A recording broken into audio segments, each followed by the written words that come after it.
Bismillahirrahmanirrahim. Assalamualaikum warahmatullahi wabarakatuh.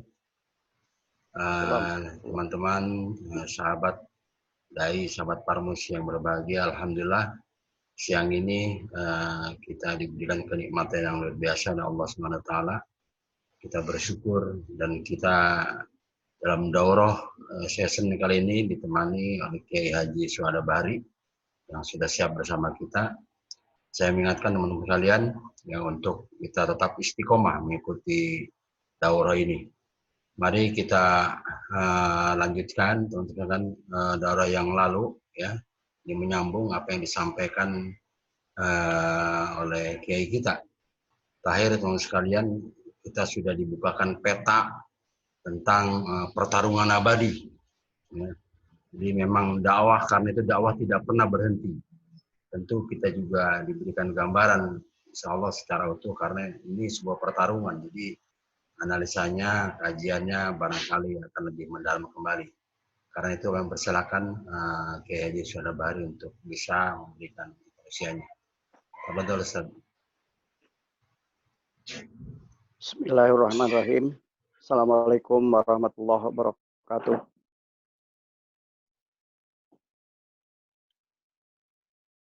Innal hamdalillah wala haula wala quwata illa billah. Raditu billahi rabba wa bil islami dina wa bi Muhammadin sallallahu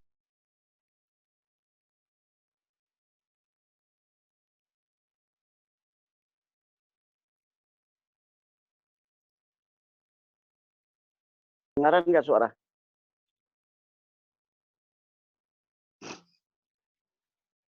Ini kok nggak ada suaranya dong?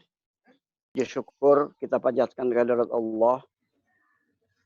Salawat dan salam kepada Rasulullah, keluarga dan sahabatnya, serta umat-umatnya yang taat dan patuh kepadanya. Para sahabat yang saya cintai, seperti kita ketahui bersama bahwa pertarungan antara yang hak dengan yang batil adalah pertarungan abadi. Pertarungan yang tidak akan pernah mengenal berhenti. Tetapi dalam pertarungan itu Allah sudah memberikan satu jaminan bahwa agama Allah akan senantiasa unggul, akan senantiasa menang, dan akan senantiasa jaya selama para pengikutnya dan para pelanjut risalah Rasulullah-nya adalah orang-orang yang benar-benar mau berkomitmen terhadap Islam. Sebab Rasulullah sendiri sudah dengan tegas menyebutkan al-Islamu ya'lu wa la yu'la alaih. Islam itu tinggi dan tidak rendah, apalagi direndahkan. Itulah Islam yang disampaikan oleh Rasulullah kepada kita. Dan tingginya Islam memang selamanya dijamin. Karena yang menjaganya adalah Allah. Sebagaimana halnya orang sudah berupaya untuk merusak Al-Quran, meniru Al-Quran. Tapi setiap upaya itu senantiasa gagal. Karena memang Al-Quran itu diturunkan oleh Allah dan dijaga oleh Allah. Inna nahnu nazzalna dzikra wa inna lahu lahafidhun. Akulah kata Allah yang menurunkan Al-Quran itu dan aku akan senantiasa menjaga Al-Quran itu. Begitu juga Islam. Sebagaimana yang disampaikan oleh Rasulullah, Islam itu tinggi dan Islam itu tidak rendah dan direndahkan. Itulah Islam. Karenanya upaya dan usaha orang bagaimana untuk mengeliminir Islam dalam hidup dan kehidupannya itu selalu gagal. Karena memang dia agama yang benar, agama yang diturunkan oleh Allah dan dijaga oleh Allah. Hanya persoalannya bagi kita adalah ketika Islam itu dikaitkan dengan kata depan umat menjadi umat Islam, apakah umat Islam juga akan tinggi sebagaimana tingginya Islam? Apakah umat Islam itu tidak rendah dan direndahkan sebagaimana halnya Islam tidak rendah dan direndahkan? Tentu jawabnya adalah tidak otomatis. Jadi tidak otomatis. Tidak otomatis karena Islamnya tinggi, maka umat Islamnya akan tinggi. Dalam kenyataan sekarang ini, bagaimana kita bisa melihat orang-orang Islam di mana saja, dia selalu menjadi sasaran tembak. Dia menjadi satu satu samsak bagi para petinju yang dipukul kanan kiri depan belakang sehingga nyaris kondisi umat Islam sekarang ini dalam keadaan terpuruk. Seperti sekarang ini kita hanya berhadapan dengan corona, itu kita sudah tidak bisa berbuat apa-apa. Kalah sama corona. Bahkan yang pernah kita sama-sama pahami bahwa kekuatan penyangga, kekuatan umat dan bangsa Indonesia itu ada di 3 tempat, yaitu kampus, pesantren, dan masjid. Karena mereka 3 tempat ini, 3 pilar ini adalah kekuatan yang sangat luar biasa. 3 pilar inilah yang kemudian mengusir penjajah yang bersenapan mesin. Sekarang ini 3 pilar kekuatan umat dan bangsa ini dalam keadaan tidak berdaya. Ini kenapa? Ini karena corona. Karena corona. Kampus harus dikosongkan, tidak boleh ada kegiatan. Masjid tidak boleh ada kegiatan. Kemudian pesantren juga sama. Bahkan anjurannya yang selalu bertubi-tubi. Belajar di rumah, kerja di rumah, ibadah di rumah. Sehingga yang di sekolah, di pesantren dipulangkan, yang di kampus dipulangkan, yang di masjid tidak boleh berkumpul. Dan kita seperti tidak mempunyai pilihan apa-apa. Dan kemudian kita mengikutinya anjuran itu.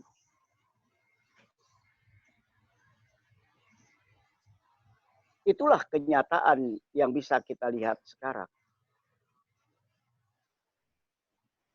Padahal umat Islam itu pernah jaya. Umat Islam itu pernah bisa menguasai dunia. Dan keberhasilannya itu diakui oleh kawan dan lawan. Kapan itu terjadinya? Pada 3 periode pertama, pada 3 generasi pertama setelah Rasulullah. Yaitu generasi sahabat, generasi tabi'in, dan generasi tabi'ut tabi'in. Pada 3 generasi itu Islam jaya, Islam disegani, dihargai, dihormati, dipuja. Bahkan dia tersebar ke seluruh dunia. Sekali lagi saya ingin mengatakan, keberhasilannya itu diakui oleh kawan dan lawan. Sampai kemudian Rasulullah memberikan garansi terhadap 3 generasi ini dengan ungkapan Rasulullah, khairal qurun qarni, summal ladina yalunahum, summal ladina yalunahum. Kata Rasulullah, sebaik-baiknya generasi adalah generasi aku bersama para sahabat. Kemudian setelah aku, tabi'in. Dan setelah itu, tabi'ut tabi'in. Sampai Rasulullah memberikan garansi, ucapan, ungkapan, perilaku 3 generasi ini bisa diikuti. Padahal 3 generasi itu kalau dilihat dari sisi Tuhannya, sama. Tuhannya seperti kita juga sekarang, Allah. Dilihat dari sisi nabinya, sama. Mereka juga mengakui Nabi Muhammad. Dan kita pun, Nabi kita adalah Nabi Muhammad. Kitab sucinya sama. Mereka Al-Quran, kita juga Al-Quran. Lantas apa yang kemudian membedakannya? Yang membedakannya adalah komitmen mereka terhadap Islam jauh berbeda dengan kita sekarang ini.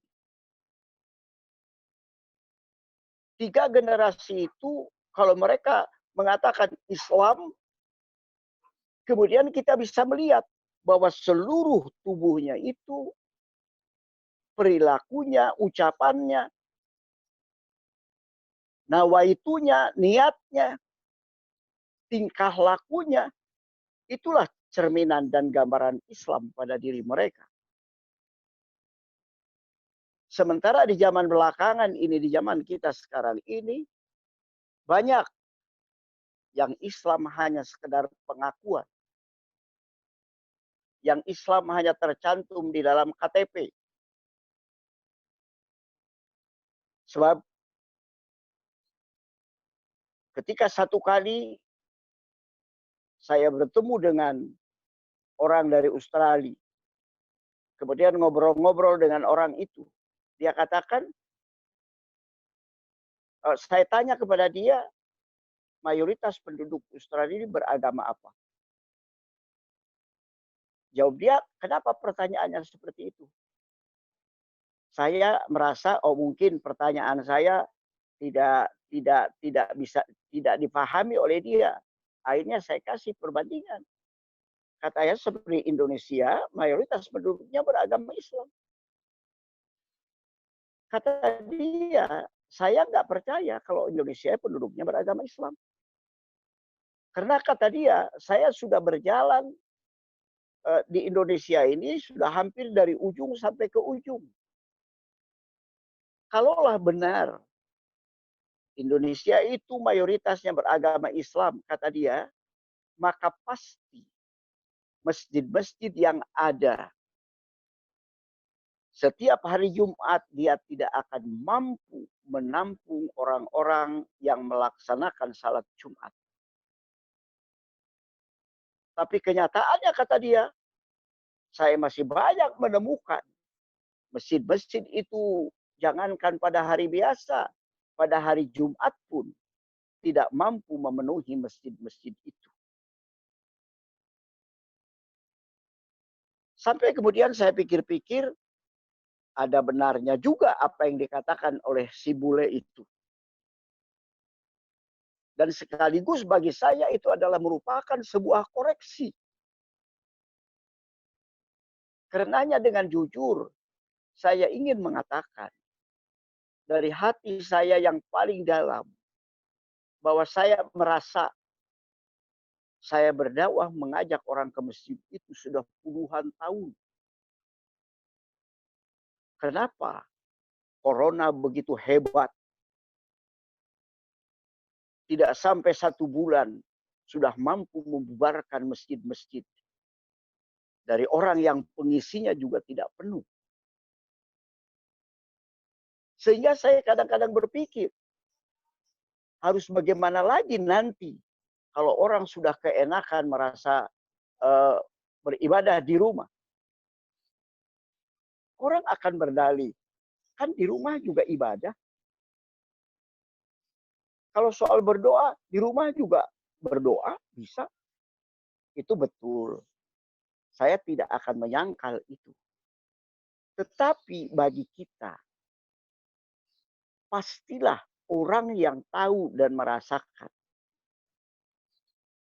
Ada nuansa spiritual yang berbeda ketika kita salat di rumah, akan berbeda nuansa spiritualnya ketika kita salat di masjid.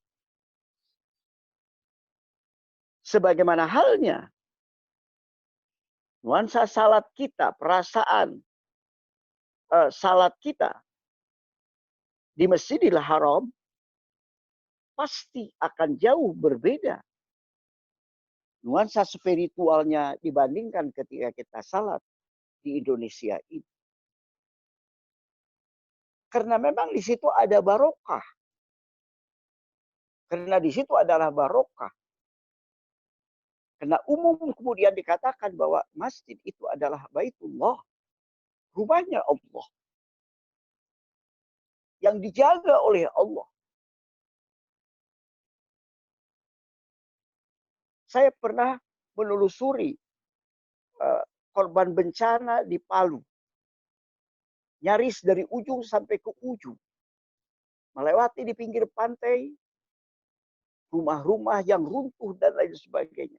Tapi di sepanjang jalan itu, ada satu masjid mujahidin yang dia tegak. Tidak rusak sedikit pun. Bahkan menurut cerita orang-orang yang jaga di masjid itu, pada saat tsunami itu datang, ketika akan menabrak masjid, tiba-tiba air lautnya itu terbelah menjadi dua, ke sebelah kanan dan ke sebelah kiri, sehingga tidak menyentuh masjid itu. Sementara kanan kirinya hancur.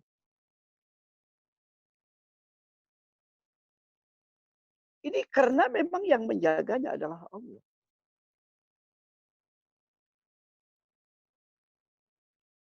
Nah, inilah yang kemudian perbandingan bagaimana orang-orang yang dulu di masa sahabat, tabi'in, dan tabi'ut tabi'in. Hidupnya itu adalah benar-benar. Karena memang komitmen mereka terhadap Islam itu utuh. Komitmen mereka terhadap Al-Quran sebagai pedoman hidup itu tidak ada kata lain dari mulut mereka. Apapun yang dikatakan oleh Al-Quran. Kecuali menjawab dengan sami'na wa ata'na. Karena orang-orang 3 generasi yang pertama itu sangat yakin bahwa semua perintah Allah di dalam Al-Quran itu mampu dilakukan oleh setiap orang kalau dia mau. Kalau dia mau.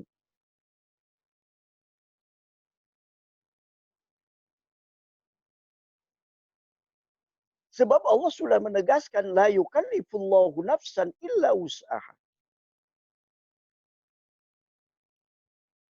Bahwa Allah tidak akan membebani seseorang di luar kemampuannya. Maka menurut aturannya, salat itu berdiri. Kalau tidak mampu berdiri, salatlah dengan duduk. Kalau duduk juga tidak mampu, boleh salat sambil berbaring. Kalau berbaring pun tidak mampu, cukup dengan kedip saja. Kalau kedip juga tidak mampu, disolatkan. Bukan melaksanakan salat, disolatkan. Karena kalau kedip juga sudah nggak mampu, berarti ya sudah berakhir dia. Zakat itu bagi yang mampu.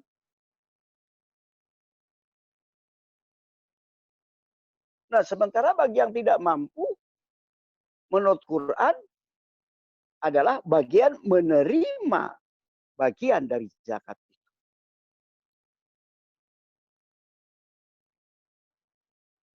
berkait dengan ujian dan cobaan. Tetap Allah mengatakan la yukallifullahu nafsan illa wus'aha. Allah tidak akan membebani seseorang, tidak akan menguji seseorang di luar kemampuannya. Maka kalau sekarang ini kita berhadapan dengan corona, yang kita yakini ini adalah ujian bagi keimanan kita, berarti dalam diri kita Allah sudah memberikan kemampuan kepada kita.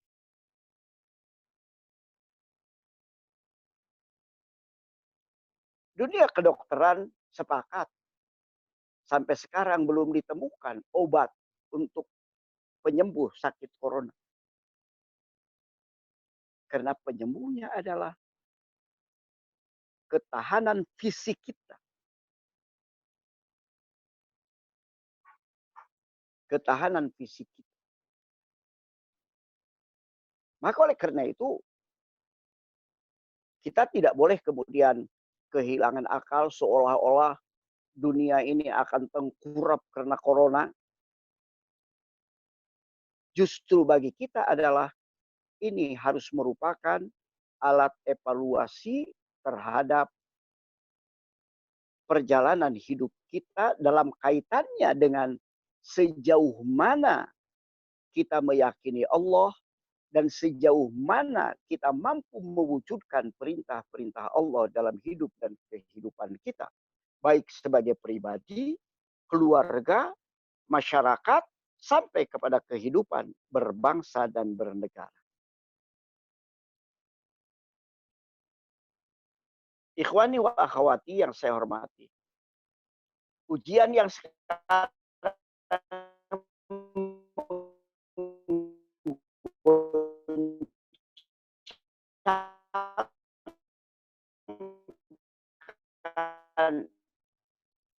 dunia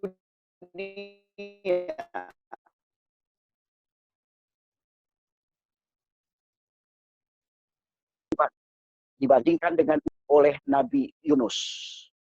Kita ingat Nabi Yunus itu mendapatkan ujian. Dia berada di dalam perut ikan.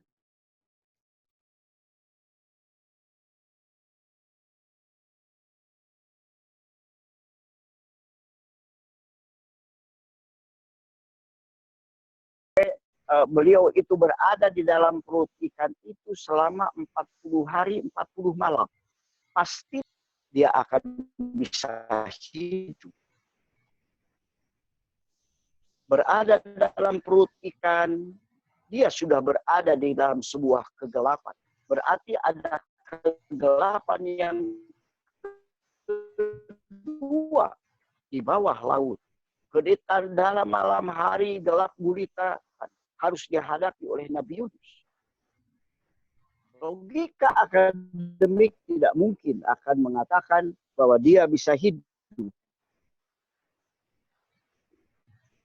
Tetapi pada akhirnya Nabi Yunus keluar dengan selamat. Apa yang menyebabkan dia keluar?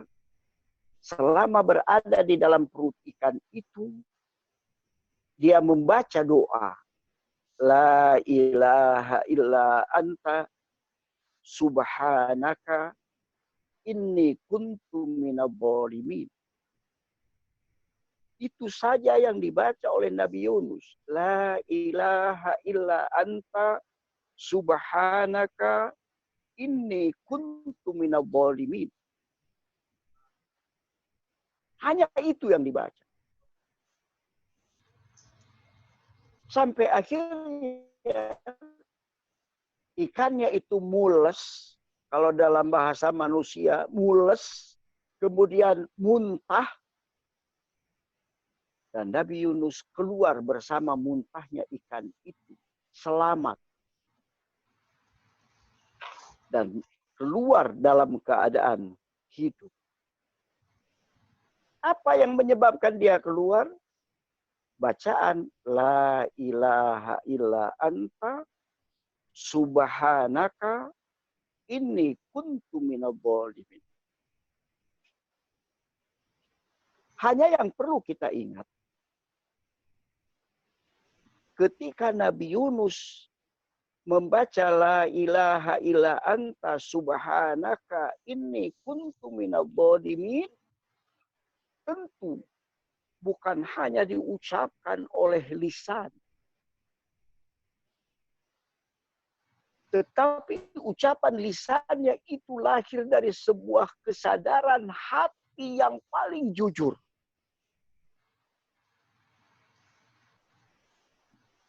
Keluar dari lubuk hati yang paling dalam.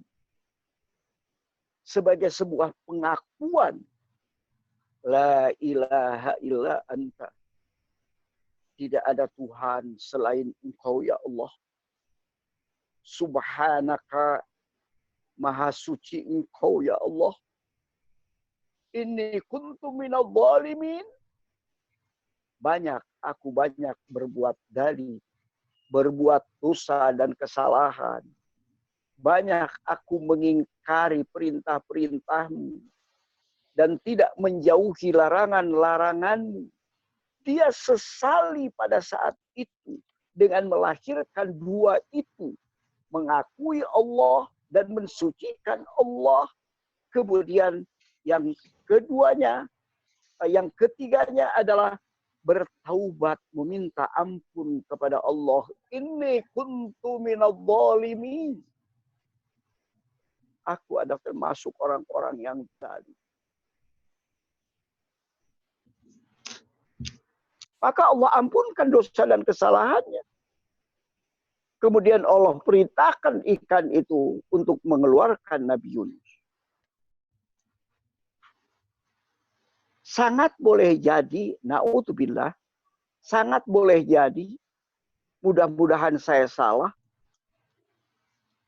Allah datangkan ujian corona yang menurut kita belum pernah kita menghadapi ujian seperti ini, cobaan seperti ini, yang mungkin kita merasakannya berat sekali. Ini adalah Allah ingin mengingatkan kepada kita bahwa Allah itu yang tunggal esa, bahwa Allah itu maha kuasa, bahwa Allah itu bisa melakukan apa saja. Walaupun kemampuan intelektual manusia sudah bisa menembus bulan, sudah bisa menembus Mars, sudah bisa memiliki pesawat yang cepat. Berbagai dia merasa, tetapi Allah ternyata dia lebih hebat, maha kuasa.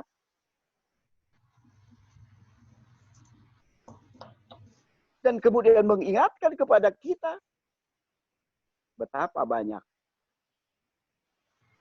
perintah-perintah Allah yang belum mampu kita lakukan dalam hidup dan kehidupan kita.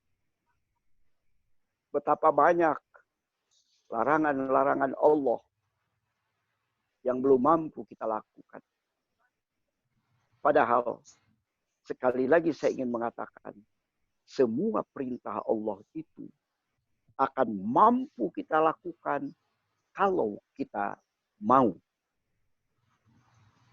Larangan-larangan Allah itu pasti mampu kita tinggalkan kalau kita mau. Tetapi kadang-kadang kita lebih mengikuti nafsu kita.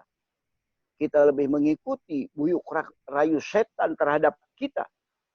Sehingga pada akhirnya kemudian kita tidak melaksanakan perintah Allah dan tidak menjauhi larangan-larangan Allah. Kalau Allah mendatangkan ini semua, kalau kita lihat dari sisi tadi, ini adalah Allah sayang kepada kita. So, kalau Allah tidak sayang lagi kepada kita, sudah tidak lagi dijadikan seperti ini. Kita dihancurkan oleh Allah sebagai umat-umat seperti umat-umat sebelum kita. Ketika Allah menghancurkan kaum Ad, kaum Samud, kaum Nabi Lut, kaum Nabi Nuh. Tapi ketika Allah masih mendatangkan ujian kepada kita, adalah sebuah perintah kepada kita agar supaya kita melakukan evaluasi diri terhadap komitmen kita terhadap Allah dan komitmen kita terhadap ajaran-ajaran Allah dan Rasul. Dan inilah tugas para dai. Jangan kemudian para dai menghadapi kondisi yang seperti ini ikut lockdown. Kita harus berpikir cerdas dan bekerja keras. Bagaimana kita mampu terus berdakwah dalam kondisi seperti ini.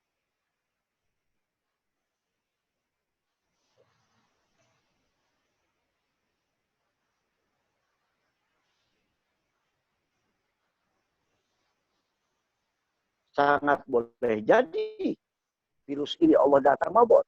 Agar di bulan Ramadan itu kita benar-benar melaksanakan sebagai Nabi Yunus itu la ilaha illa anta subhanaka inni kuntu minadh dhalimin.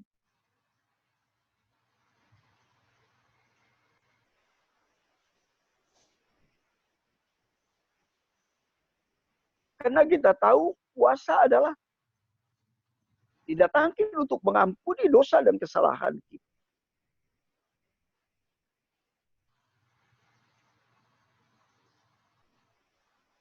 Oleh karena itu, ini yang harus kita jadikan sebagai bahan renungan kita dan langkah kita memasuki Ramadan ini dengan modal bagaimana kita memperbaiki komitmen kita terhadap Allah. Sehingga betul-betul hidup kita itu kembali kepada Allah.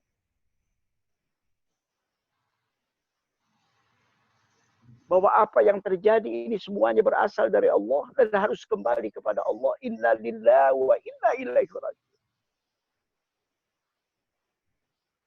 Tidak mungkin ada yang bisa menyembuhkan penyakit ini karena Allah sudah menegaskan fa idza maridtu fahuwa yashfin. Kalau kalian sakit, akulah yang menyembuhkan. Bukan obat. Bukan dokter. Obat dan dokter hanya merupakan wasilah. Hanya merupakan wasilah. Karena memang kita harus ada usaha. Tetapi ketika sembuh tetap Allah yang memberikan kesembuhan. Karena itulah dalam pandangan saya, apapun upaya untuk menghadapi corona ini tanpa kita barengi dengan munajat kepada Allah, kembali kepada Allah, mengakui Allah sebagai Tuhan yang tunggal esa, tidak ada syarikat baginya. Kita mensucikan Allah, mensucikan ajaran Allah, mensucikan keyakinan kita terhadap Rasulullah. Dan kemudian kita banyak bertaubat. Inni kuntu minadh dhalimin. Karena itu sekali lagi saya ingin mengatakan, tidak ada alasan bagi dai untuk kehilangan akal dalam mengembangkan dakwah dalam suasana yang seperti ini. Ramadan yang kita rasakan, biasanya gema dan syiar Ramadan itu sangat luar biasa. Sekarang ini, jauh sebelum datangnya bulan Ramadan, kita sudah dibatasi oleh aturan.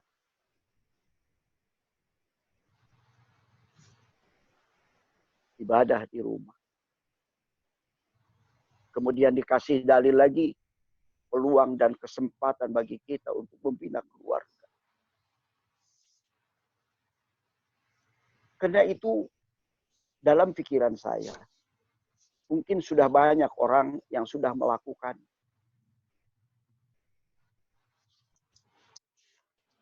syiar Ramadan. Tidak boleh hilang. Dia harus tetap bergema. Karena itu, dai-dai bekerja sama dengan para pengurus masjid sekarang harus mempersiapkan. Bagaimana kita mempersiapkan rekaman-rekaman. Baik rekaman yang lama maupun yang baru. dalam durasi 20 menit misalnya.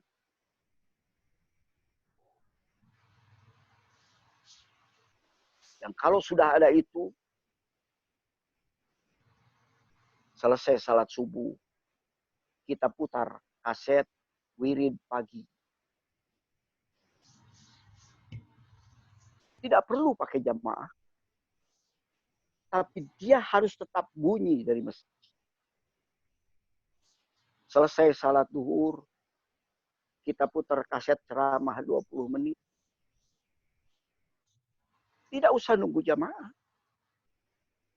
Bisa dengan diputar kaset, atau kita tugaskan seorang dai, dia ceramah sendirian. Datang waktu asar, setelah asar kita putar wirid sore, zikir sore, selesai maghrib atau selesai isya, kemudian kita putar lagi ceramah. Dengan demikian, syiar Ramadan tetap ada. Paling kurang untuk umat yang ada di sekitar masjid, yang bisa terjangkau oleh pengeras suara masjid, dia bisa mengikuti dan dia bisa mendengar.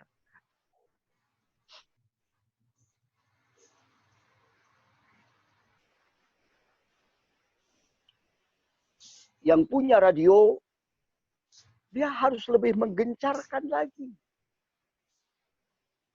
Yang punya TV komunitas, dia harus lebih hebat lagi.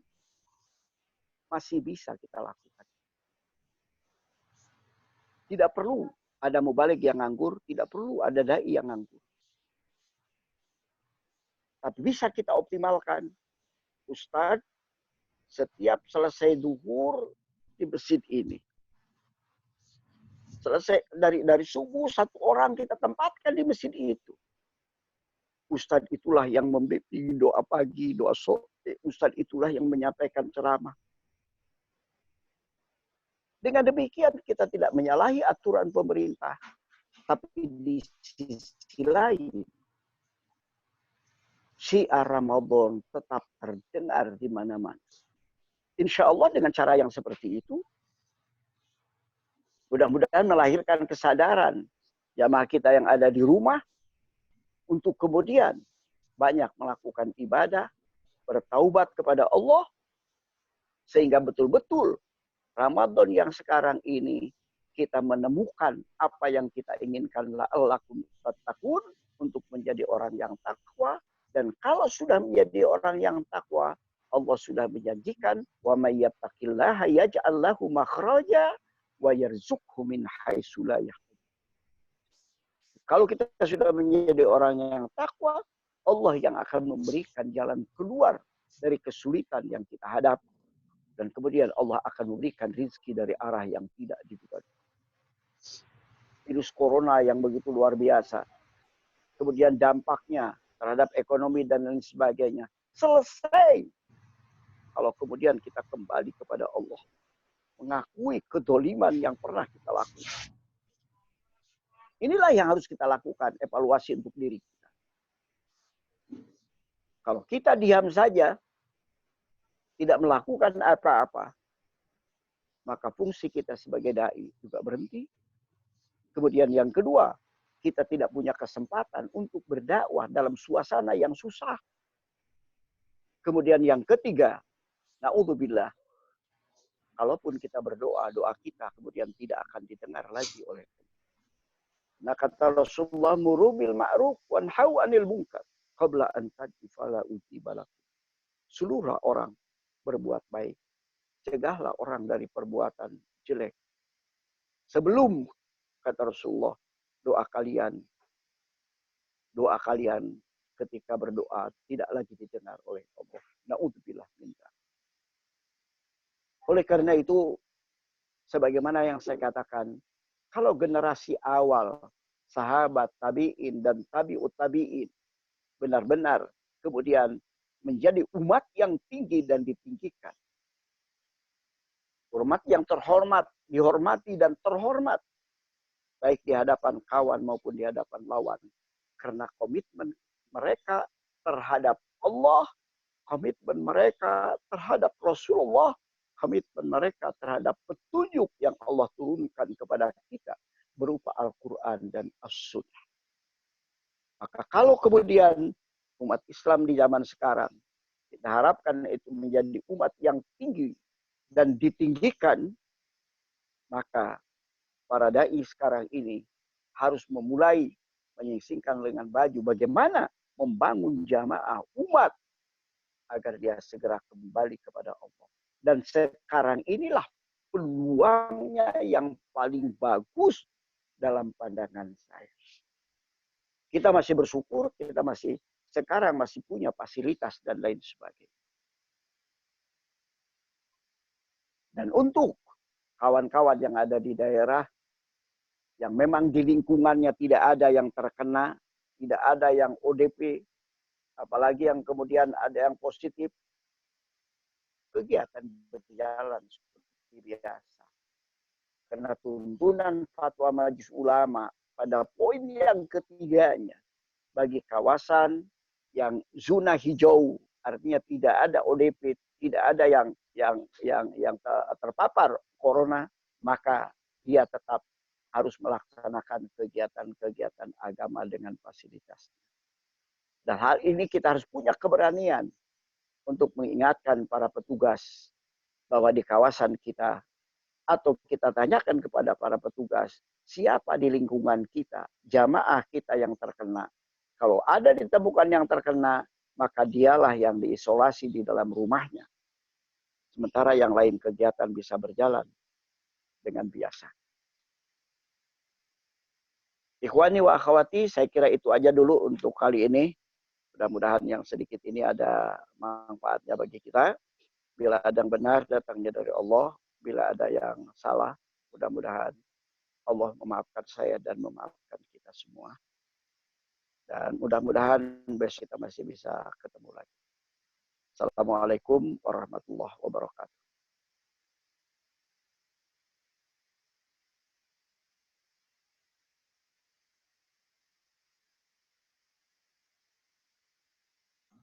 Waalaikumsalam warahmatullahi wabarakatuh. Jazakallah khairan Kiai Haji Syuhada Bahri, guru kami. Alhamdulillah, teman-teman sekalian, jika ada yang mau bertanya, kami persilakan. Bisa lihat sendiri. Ada yang mau tanya? Ya, kita bersyukur ya teman-teman sekalian. Ini pendalaman dari yang senantiasa kita hadapi dalam season yang kedua. Kita diingatkan oleh Kiai Syuhada Bahri, guru kita, bahwa sebagai seorang dai pasti kita akan diuji ya. Dengan sebagaimana disebut, beliau cuplik dalam surat Al-Baqarah 155 dan 156. Ya, bahwa sungguh akan kami berikan cobaan kepadamu dengan sedikit ketakutan. Ini sedikit ketakutan ini. Corona ini mungkin bagi orang muslim sedikit saja. Sedikit cobaan. Jadi jangan panik seolah-olah menghancurkan segala-galanya dan membuat dakwah kita berhenti. Karena di sini Allah memberikan jaminan, mengasih kabar gembira kepada orang-orang yang sabar. Jadi mudah-mudahan kita diberi kesabaran. Karena itu kita dibekali oleh Kiai Syuhada untuk tetap bersabar dengan cara tetap dakwah tidak bisa berhenti. Silakan, ada yang mau bertanya? Mbak Ning nih dari NTT baru muncul nih. Gimana Mbak Ning? Silakan. Ya, gimana Mbak Ning? Coba sedikit cerita bagaimana Mbak Ning di sana. Sabaran orang-orang di sana, para mu'alaf menghadapi COVID ini. Iya, untuk beberapa hari ini kebetulan, Assalamualaikum untuk semua. Assalamualaikum. Ya, dari Nusa Tenggara Timur memang tidak mengatasnamakan Parmusi. 3 hari ini kami mencoba menghimpun dana dengan organisasi Aisyah Nasyatul Aisyah untuk membantu para mu'alaf doa kaitan dengan menyambut Ramadan dan COVID-19. Kami tidak bisa berdakwah seperti apa yang disampaikan oleh Kiai Syuhada Bahri, karena memang komunitas kita di sini untuk bicara di masjid-masjid agak susah. Namun selama ini saya mencoba untuk kelompok-kelompok binaan kita men-sharing saja materi-materi yang dari LDP Pusat yang biasanya dikirim oleh Ustadz Farid Ofa dan Ustadz Suhada Bahri, kami share kembali ke binaan-binaan kita. Untuk mu'alaf sekarang sudah terasa geliat kesulitan mereka kaitan dengan ekonomi, maka kami tidak bisa kerja sendiri, bekerja sama saja dengan organisasi Islam. Dan hari ini tadi kami sudah menyebarkan bantuan mu'alaf dan du'afa sebanyak 119 orang, 119 paket sembako dan bibit-bibit tanaman yang diberikan kepada mereka. Begitu. Itu yang dilakukan kami di Nusa Tenggara Timur. Alhamdulillah. Jadi hanya bisa bekerja sama saja dengan organisasi lain, itu pun terbatas karena tidak boleh ada perkumpulan-perkumpulan. Ya. Itu Ustaz barangkali informasi dari Nusa Tenggara Timur. Ya, Ustaz. Iya, dakwah itu kan ada yang dakwah jama'i, ada yang dakwah fardiyah. Ya. Nah, dalam kondisi yang seperti ini, dakwah fardiyah bisa kita dilakukan. Artinya dakwah fardiyah itu ya kita mendatangi orang, ya dalam bahasa lainnya silaturahmi lah. Ya, kalau misalnya kita datang tetap pakai masker, kemudian tidak salaman, kemudian cuci tangan, standar itu dilakukan, kemudian kita bisa ngobrol, bahkan mungkin bisa lebih bisa lebih mendalam kita mengingatkan mereka.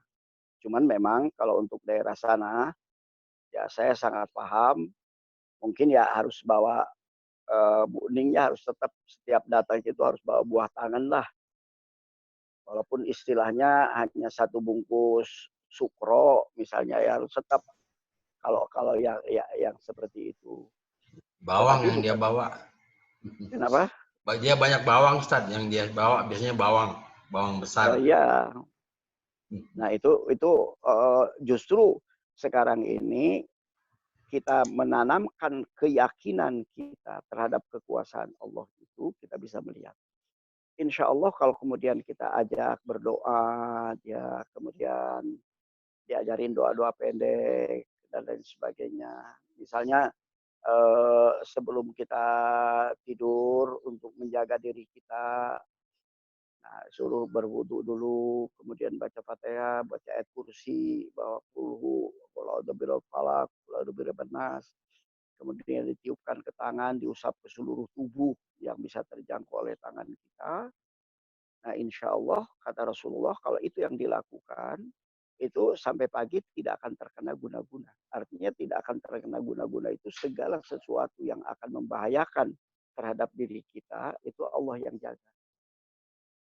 Itu kan bisa lebih mereka juga memerlukan itu kan. Memerlukan itu. Sebab sekarang itu kan rangsangan terhadap emosinya itu lebih tinggi gitu. Lebih tinggi. Bahkan sekarang sudah diberlakukan PSBB itu masih saja dikatakan bahwa belum ada penurunan, belum ada apa-apa. Bahkan tadi saya dengar di televisi bahwa mulai jam 00 tanggal 24 ini itu sudah beberapa jalan dari dan ke luar Jabotabek itu sudah lockdown, sudah nggak boleh lagi kecuali mobil-mobil yang membawa sembako. Nah kan semakin mencekam gitu, semakin mencekam. Nah sementara virusnya sudah kemana-mana gitu, baik yang sudah berbentuk virus atau virusnya masih dalam bentuk orang. Karena kan virus dalam bentuk orang ini kan bisa lebih bahaya juga gitu. Karena dengan 30.000 yang dibebaskan dari tahanan itu sekarang terjadi perampokan, pembegalan, penodongan yang sangat luar biasa gitu. Nah, ini kan virus juga sebenarnya. Virus juga. Jadi ya mudah-mudahan Bu Ning, yang penting tetap kita jalan. Kalau kita tetap jalan walaupun seberapa kita mampu, insya Allah Allah masih akan memberikan pertolongan kepada kita. Insya Allah. Wallahu alam.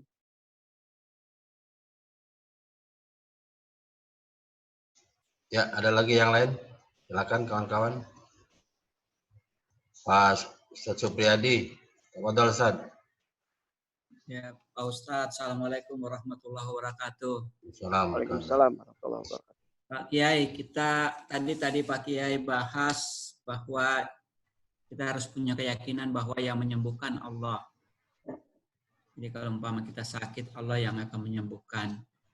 Tetapi mungkin ada kiat Pak Kiai bagaimana apa perilaku atau perasaan atau apa yang kita lakukan agar mempertebal keyakinan bahwa kalau kita kena atau kita terhindar dari suatu petaka, Allah bisa turun tangan dan bisa tahu bahwa ya kita yakin bahwa ya Allah akan menyembuhkan kita gitu.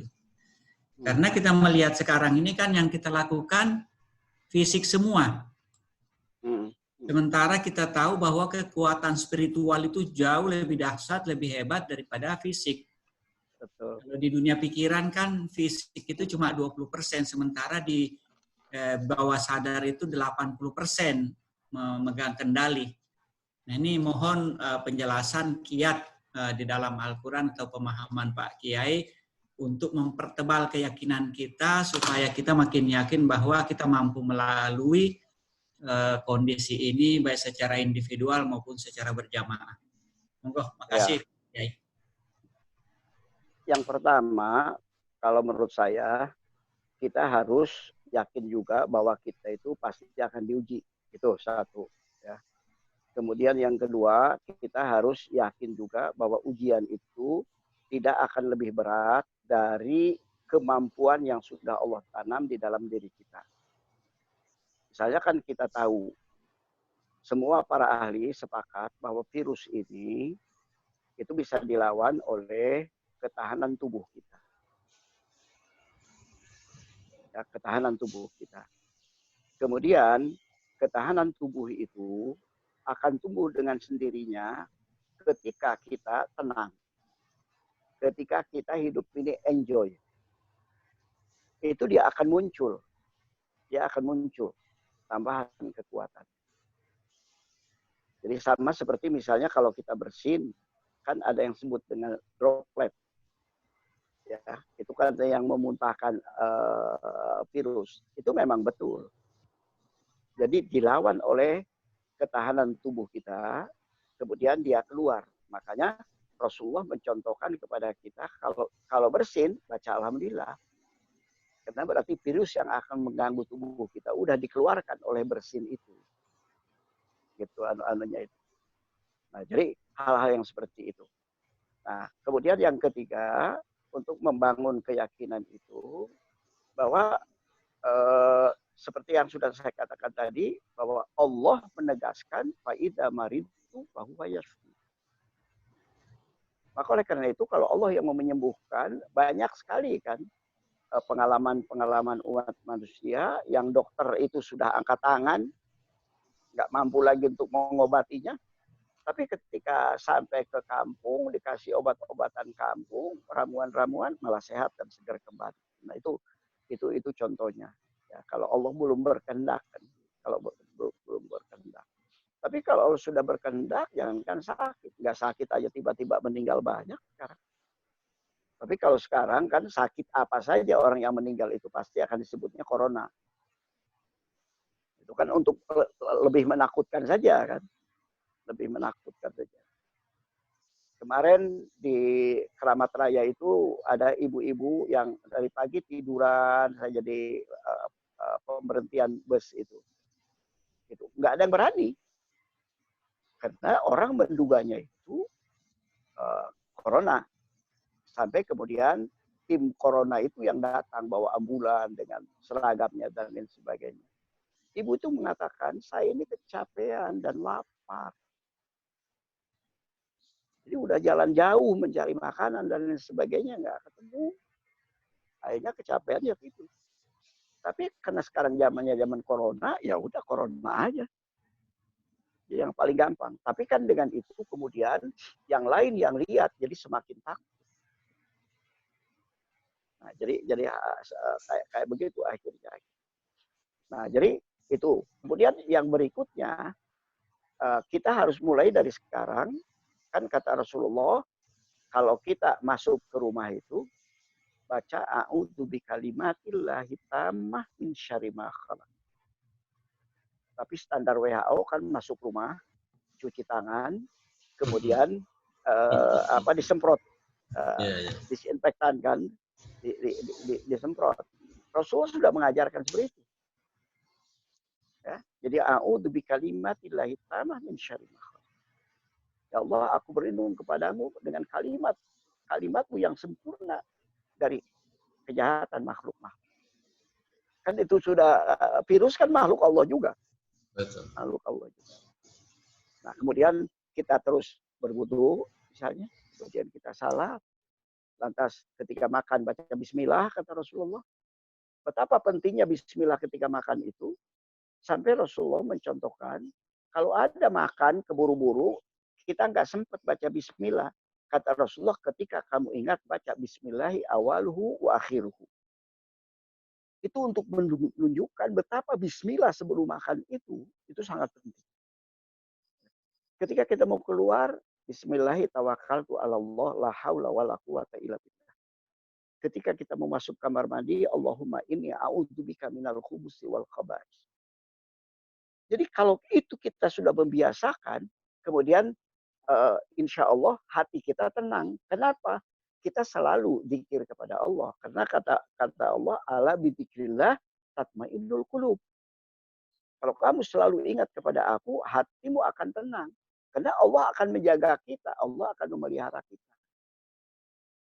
Nah, tetapi bukan berarti kemudian kita tidak ada upaya. Tetap standar-standar WHO, standar-standar kesehatan yang mesti harus kita penuhi juga. Tetapi jangan hanya itu. Jangan hanya itu. Saya banyak, baik dalam negeri maupun luar negeri, orang yang kena corona ini. Ada yang kemudian dia pegang HP, yang HP-nya itu murotal. Murotal. Dia selalu dengarkan itu. Itu proses penyembuhannya lebih cepat dibandingkan dengan yang seperti, bukan yang seperti itu. Tetapi kan seringkali untuk melahirkan ketenangan, musik-musik slow gitu loh. Jarang sekali yang kemudian pakai standar ada murotal gitu yang padahal itu kan akan lebih apa? Lebih membebani dia gitu. Apalagi kalau kemudian digambarkannya misalnya di hadapan dia ada TV, kemudian ada orang yang digotong, ada orang ini, wah itu cepat sekali. Karena ketika kita menghadapi satu beban virusnya, yang kedua beban stresnya. Itu kan banyaknya beban stresnya itu yang lebih kuat gitu. Dan itulah yang kemudian akan menghabiskan daya tahan tubuh kita. Daya tahan tubuh kita. Makanya sampai sekarang kan belum ada obat. Paling meningitis, imunisasi meningitis, imunisasi campak, imunisasi ini. Karena itu adalah virus yang belum ditemukan obatnya. Tapi kalau kita banyak zikir, banyak membaca Al-Quran, dan kalau kita membaca Al-Quran, kita keraskan suara kita, bacaannya, itu berpengaruh kepada seluruh organ tubuh kita. Dia akan melahirkan daya tahan tubuh yang semakin kuat. Yang semakin kuat. Jadi itu barangkali untuk meyakinkan kita. Upaya sebagai manusia tetap harus dijalankan. Kalau sakit ya ke rumah sakit. Jangan kemudian pasrah kepada Allah. Itu kan kelompok Jabariyah yang begitu. Pasrah saja kepada Allah. Nggak usah mikir apa-apa.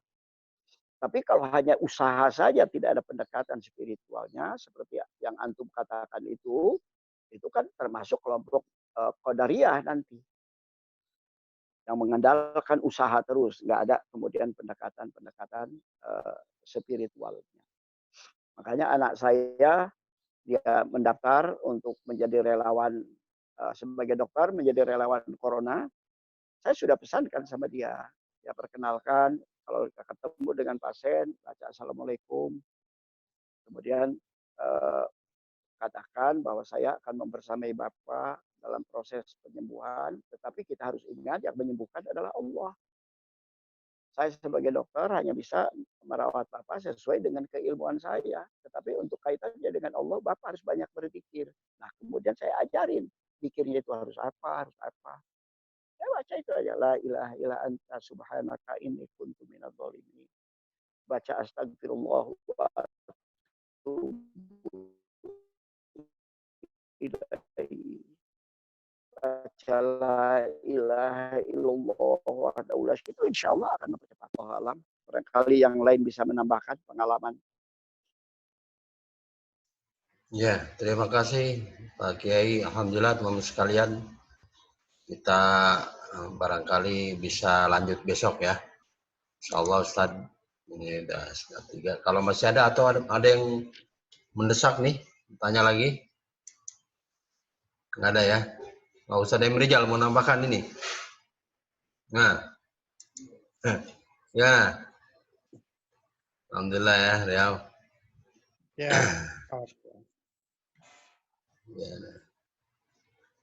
Ya, teman-teman sekalian, mudah-mudahan kita diberi kesabaran menghadapi semua musibah yang ada di depan kita ya, karena itu yang dijanjikan Allah bagi orang-orang yang akan berbahagia, yang akan memenangkan peperangan ini adalah yang bersabar. Yang kedua, sebagaimana dianjurkan tadi oleh Kiai Syuhadabari, mari kita bersama-sama untuk membiasakan diri mengerjakan sunnah Rasulullah dari hal-hal yang kecil ya, soal toharoh gitu, masuk rumah, membaca, kemudian membersihkan, mau makan, berniat dan lain-lain. Jadi ini hikmahnya adalah menghadapi makhluk kecil yang disebut COVID-19. Ini baru COVID-19 ya, belum COVID-30 saja. Ini harus kita hadapi dengan kita membiasakan melakukan sunnah Rasulullah. Ya, ini barangkali kemuliaan yang akan kita peroleh. Teman-teman sekalian, kita ucapkan terima kasih jazakallahu kepada Kiai Syuhadabari. Insyaallah besok kita untuk kembali. Mari bersama kita tutup dengan baca kafaratul majlis. Subhanakallah bihamdika asyhadu an la ilaha illa anta astaghfiruka wa atubu ilaik. Assalamualaikum warahmatullahi wabarakatuh.